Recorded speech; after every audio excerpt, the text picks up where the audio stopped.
the 18th century, European fleets appeared all over the world. The adventurous Gulliver embarks on the journey. 6 months later, the fleet encountered a thunderstorm and hit a reef, and Gulliver fell into coma. When Gulliver wakes up, he sees tiny mountains and tiny trees around him. Why is there a group of tiny people? Gulliver is escorted by tiny soldiers to meet their queen. Unlike the others, Gulliver feels the Lilliput's queen goodwill and friendliness. Suddenly, the neighboring country attacks and the queen commands the resistance, but the enemy was fierce. At the critical moment, Gulliver uses his body as a gigantic wall to block the rain of arrows of enemy.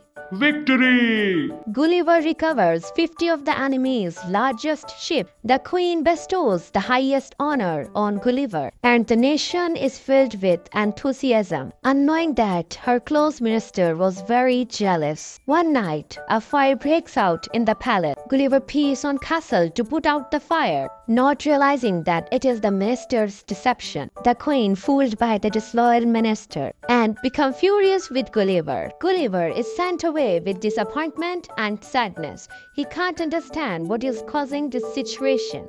At this opportunity, the minister launches a coup.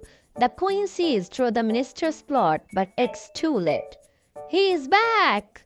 Gulliver returns to save the queen and the nation of Lilliput. Laden with gifts, Gulliver says goodbye to the little people and leaves this magical country.